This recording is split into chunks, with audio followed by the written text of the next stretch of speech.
বড়মুখ হাঙ্গর বিংশ শতাব্দীর শেষ দিকেই বিজ্ঞানে আসে।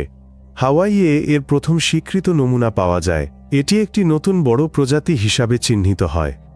তারপর থেকে বিভিন্ন দেশে মাত্র শত শত পর্যবেক্ষণ নথিভুক্ত হয়েছে।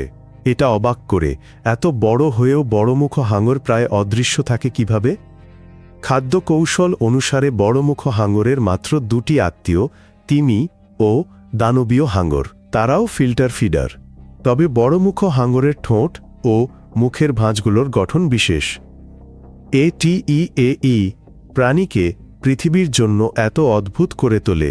আমাদের সাগরে অনেক নিরীহ দানব আছে, বড়মুখ হাঙ্গর তাদেরই একজন। এটি দাঁত দিয়ে নয়বরং নীরবতা ও বিশালতা দিয়ে ভয় দেখায়, যেন এটি এক ভিনগ্রহী যা পৃথিবীকে আয়ত্ত করেছে। বড়মুখ হাঙ্গর মনে করিয়ে দেয় গভীরতা অন্য এক জগৎ। এটি পৃথিবীর প্রাণী চ্যানেল।